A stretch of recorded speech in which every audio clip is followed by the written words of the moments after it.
Hey everybody, Cinema Sickness here with another weekly watch for you, where we take a look at some of the titles I watched this week, and I briefly discuss them. So like usual, let's just dive right into them.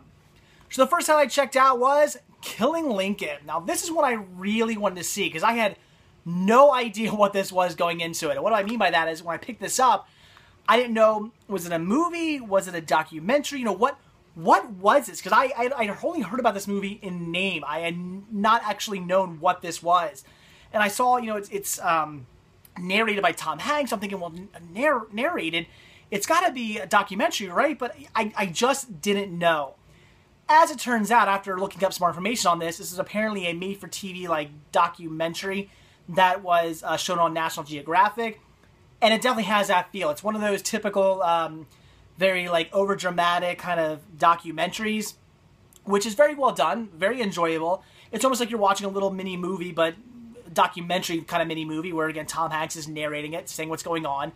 So I liked it, very well done, and it seemed to pretty much follow the story. I've seen many documentaries on the assassination of President Lincoln, and it seemed to pretty much follow everything to a T. The only issue I would have with this is the fact that some of it was really overdramatic. Like, the actors in this movie, a lot of the time went way overboard. It was like they were going, hello, I'm acting. Like, it just felt like they were acting. So that was the only negative part, was that it felt really overacted and really overdramatic, like, at times. Also, there were some things in here where, like, people are having conversations with one another, and I'm like, is that really what they said? I'm sure some of the conversations could be believed, because I'm sure some of those were recorded and probably passed out through history and stuff. But some of the conversations, like personal conversations and stuff, that I'm like thinking, how do they know they said that? They probably didn't. In fact, a lot of those conversations were just kind of ridiculous too, because at times they were saying stuff that was like almost describing what was happening or what was going to happen. It's like, okay, like, you know, this conversation they're having is just so they can kind of tell the story, where, you know, instead of having Tom Hanks narrate everything, they want people interacting and talking sometimes, and they're kind of doing it by telling the story. So it's a little ridiculous at times. And that was the only thing that bugged me, was, again, some of the conversations you see we're having, I knew were like conversations that probably never ever happened. But still, well done. I would say, if you're into history, this is worth checking out. It is a pretty decent telling of the assassination of President Lincoln. Though, when it comes down to it, I would say if you can find like an actual straight-up documentary, you might want to check that out. But still a great dramatic telling of the killing of Lincoln. So would I recommend it? Yes, I would. Again, it's not the best documentary I've seen, but it was decent enough. And maybe if you're not actually all that into documentaries, you're only kind of into them, maybe you would actually enjoy this more, because, you know, it's not, see, I don't want to say boring, because I don't find documentaries boring at all. I love documentaries, but I know a lot of people do find them boring. This might seem a little less boring to you, as it is overdramatic, and it is almost like you're watching a movie. So I would recommend checking it out, whether you're a big fan of documentaries or you're not a big fan of documentaries. It's still definitely worth seeing. I loved it. Thought it was great. I'll end up watching this one again. So very well done. Again, not the best, but still really well done. Then the next movie I checked out is one that a lot of people dislike, but one that I actually enjoy, and that was The Lone Ranger. This is actually my second time seeing this movie. Saw in the theaters, and I actually enjoyed it when I saw it in the theaters, and I actually enjoyed it even more my second time around. I think the problem with this movie is the fact that I think everybody was expecting another Pirates of the Caribbean, and they didn't really get Pirates of the Caribbean. I don't know, maybe you got Pirates of the Caribbean 2 or 3, but you didn't really get Pirates of the Caribbean with this. And again, I think that's what people were just expecting, you know, not a Wild West Pirates of the Caribbean, and that's not so much the case. But I thought it was good. It is a bit long, I'll give you that. It does drag on a bit, but, you know, I'm not against that, because I enjoyed it. I thought it had some very funny moments, some great action scenes, a decent story. It is what it is. It's a popcorn movie. That's what you're getting here. It is a popcorn movie, and for me, I love popcorn movies. Just cheesy, just action movies where some goofy stuff's going on. I enjoy it. I think people sometimes take these movies way too seriously. Sometimes people go into movies, I think, just expecting way too much. And sometimes a movie is just for you to sit back and just kind of take in for what it is and just have a good time with it. You know, you don't have to take movies seriously all the time. And this is not one of those movies to take seriously. It's just one of those movies, like I said, sit back, just enjoy it, take it for what it is. eat some popcorn. It's a popcorn movie. So I actually like this movie. Again, it's nothing amazing. It's not the best film I've ever seen or anything like that, but it is enjoyable. Like I said, it's my second time watching it. I enjoyed it even more my second time around, and I'll watch it again. I'll watch it a third, fourth, and fifth time. I'll keep watching this one every couple years. It was a decent watch. I like it. I don't really get all the hate. Yes, it was a bit long. It wasn't perfect. It's not Pirates of the Caribbean, but deal with it. It's a popcorn movie. It's fun. I like it. Then a movie that I can't believe that I'm only finally getting around to watching. This is a movie that I've heard so many good things about over the years. This movie's just, I mean, so many people list this movie as like their favorite movie or one of the favorite movies, and I'm just finally getting around to checking it out. And that is The Jerk, starring Steve Martin, which is another reason why I can't believe I'm just watching this. I love Steve Martin. I can see why so many people love this movie. It was great. It's funny, a great story. I love watching Steve Martin go from kind of like nothing to just this big famous person back down to being nothing again, and then kind of realizing that, you know, he has his family and that's really all he needs.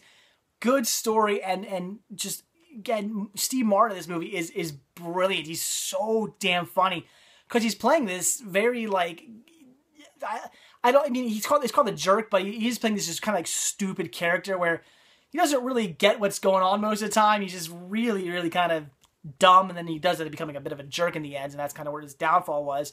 But I love it, and he has some of the greatest dialogue in this movie. There's some times when he's talking that I'm just cracking up, because there's some of the scenes where he's talking, he'll just go and go, and he just doesn't stop, and it's just hilarious. So again, I can see why a lot of people have this on their best of list, or even, you know, they're one of the greatest comedies of all time.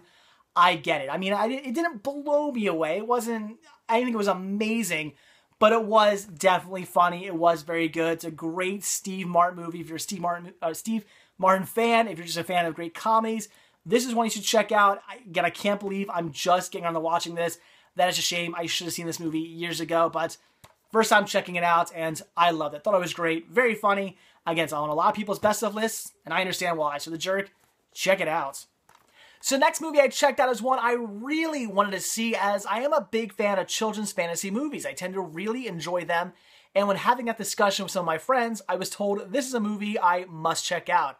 When I told them I hadn't seen it yet, they all freaked out and said I have to see it, and that was Nanny McPhee. And I gotta say, I agree with them. This movie was fantastic. It was definitely a movie I had to check out, and I loved it. Thought it was really well done. Loved the story, loved all the characters. I just love the way this movie was told.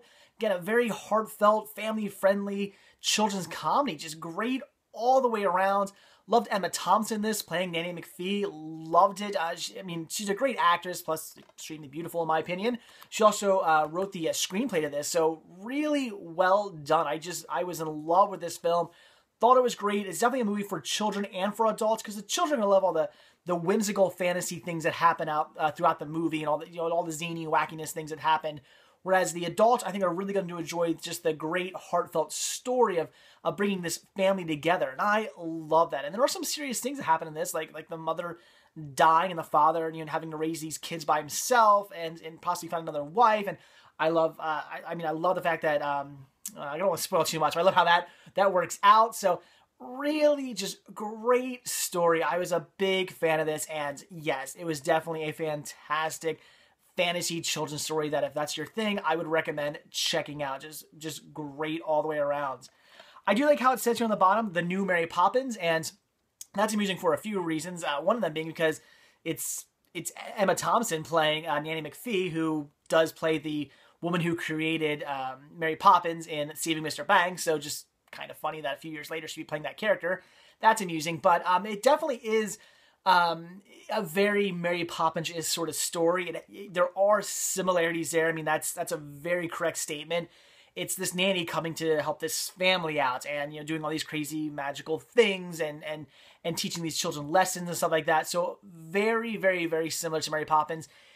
Not necessarily the story so much, because it is a bit of a different story, but in the fact that Nanny McPhee is a very Mary Poppins type character, it's very similar. So if you like Mary Poppins, I'd say maybe check this one out. So definitely a good watch. Again, if you like children's fantasy movies or just want to see a really good kind of heartfelt family movie, this is one you should definitely check out. I loved it.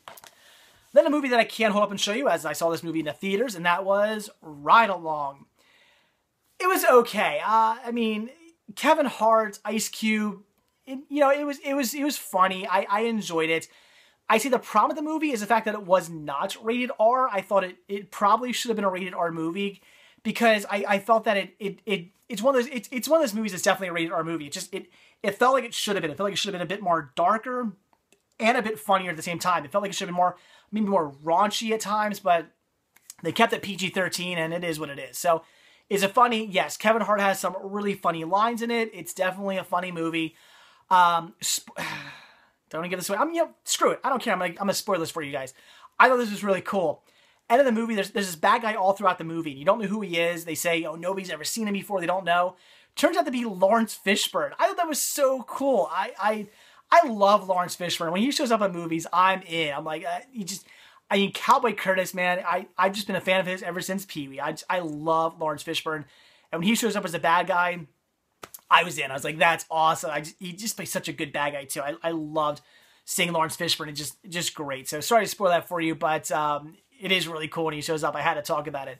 So I would definitely recommend the movie to rent. I wouldn't say this is a movie you need to see in the theaters, because it is only mediocre. I mean, it's funny. It has good moments. I was laughing a lot of the time while watching the movie. It definitely had some very, very funny moments in it. But, again, it wasn't anything overly amazing. Had it been rated R, it might have been actually a lot better. I'd recommend it even more. But since it was PG-13, it was just okay. And I would say it's definitely worth renting. If you've been thinking about seeing this movie, wait for it to come to a Redbox or Netflix. Give it a rent. Check it out. It is worth definitely seeing if you like, modern day kind of comedies. But nothing you need to see in theaters, because it wasn't amazing. But it was funny, and I would recommend it. And just a quick, enjoyable story here. Almost started a fight I didn't almost start a fight. My friend who I was with almost started a fight in the theater. That was really amusing. There was this group of girls who sat in front of us, and there must have been 10 of them. 10 girls, all chatting, they were just being really obnoxious. The girl right in front of us decides that she's going to Instagram, I guess, that she's watching this movie. Takes out her phone, starts taking pictures of the screen with her flash on, so it's just, flash, flash, flash. I mean, it's really annoying. Guy behind us starts yelling, turn off the flash, and starts freaking out. Must say it like 2 or 3 times. She keeps doing it. So next thing I know, this is pretty funny. My friend sitting next to me, he pulls out his phone, puts on the flashlight mode on his iPhone, goes, reaches over, shines it in her face, and goes, yeah, kind of annoying, isn't it? Really funny moment, but of course, that set the girls off. They started freaking out, flipping, cursing, just going nuts. I was like, oh God, now they're gonna start a fight. I just thought things were gonna go really bad. It was really funny that my friend did that, but because this girl's being obnoxious as hell. They were all being obnoxious. Then there was this couple who sat next to me, and they had nothing to do with this other couple. They had nothing to do, but they're like, what's going on? They were getting in on it too. I was like, you don't even know that you don't know me. You don't know these people. Why are you getting in on this conversation? And of course, this whole time, I'm just sitting there like, oh my God, like, you got to be kidding me. The movie's playing at this point. I'm just like, shut up. I want to watch the damn movie. I'm getting kind of pissed off. I'm not saying anything. I didn't say anything through this whole thing. The only thing I said was, when that couple sat next to me, apparently the girl, the girl started explaining what was going on. They're like, this guy's shining a light in my face. And then she points at me and goes, this guy's throwing popcorn. I was like, what? So at that point, I was like, I don't have popcorn. And I didn't. I didn't have any food. I didn't buy popcorn or drink or anything. I had nothing. I'm like, ma'am, I don't have popcorn. I wasn't throwing anything. So it was so annoying. But yeah, the girl was being extremely obnoxious, and I thought what my friend did was pretty funny, actually. And the guy who was initially yelling, turn off your flash behind us, after the movie came over to my friend and was like shaking his hands, like, that was an awesome thing you did and stuff. It was pretty funny, but oh well.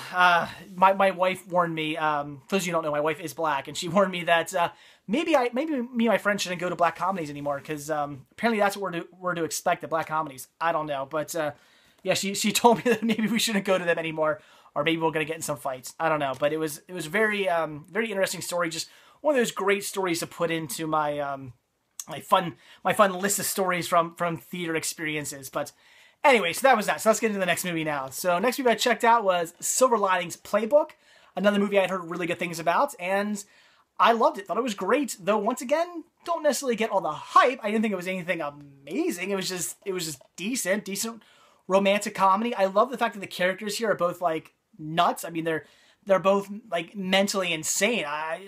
Bradley Cooper is in a mental hospital in this movie, and I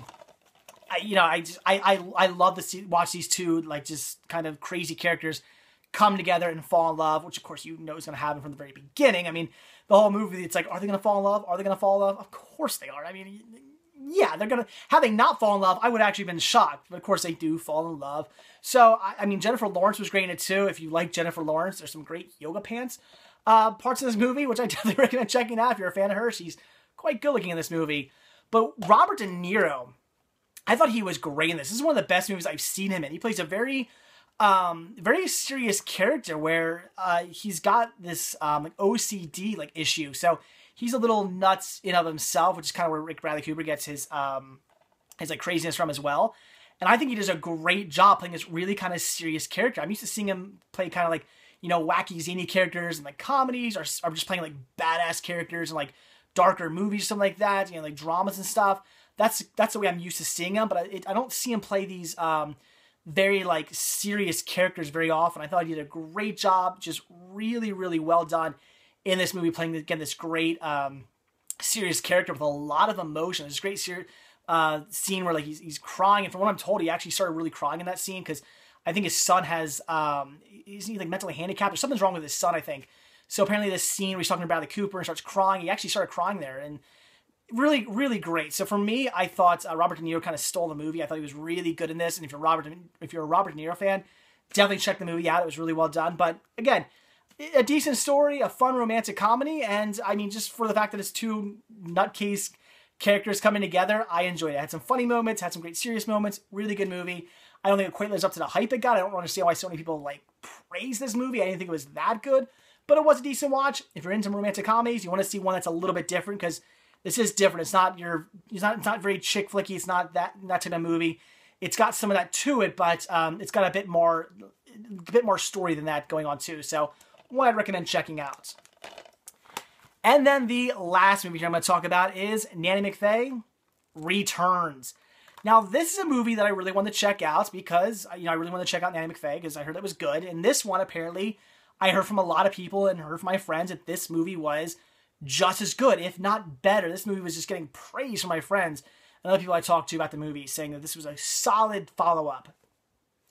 I thought it was okay. It was just kind of the first story again, but with like less heart and not as enjoyable. I mean, it was okay, but I wasn't really blown away by this movie. I just thought it was I thought it was a mediocre follow-up to the original, because again, the first movie I thought was great. I loved it. I'd recommend it for everybody, like I said already. But this one, I just thought it was an okay story, but I think it was missing the heart. That was my main problem. It just seemed like they were like, oh, let's quickly put out some continuation. Also written by Emma Thompson, which kind of disappointed me because the first movie was so well done.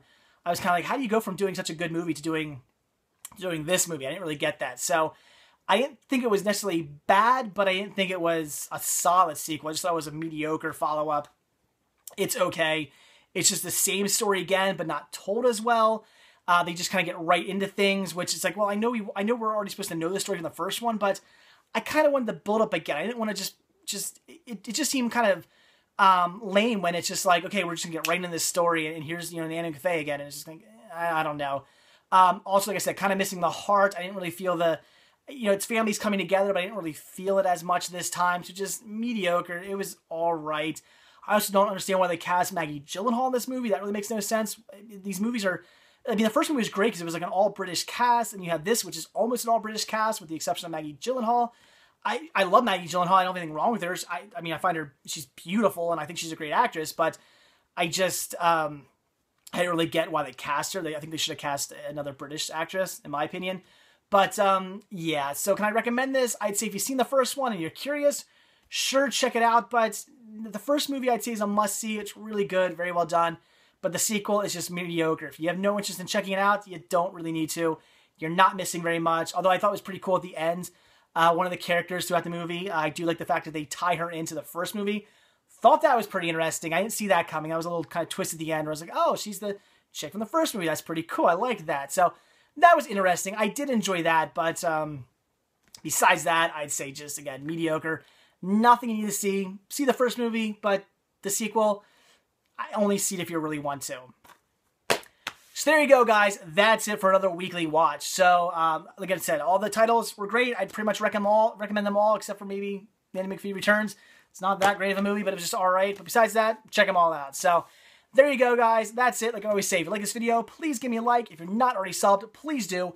And if you're not already over at cinemasickness.com, head on over there, click on the shop tab, purchase yourself a Cinema Sickness sticker or a Cinema Sickness button. I'd really appreciate it. So that's it, guys. Thanks for watching, and I'll see you tomorrow. Bye.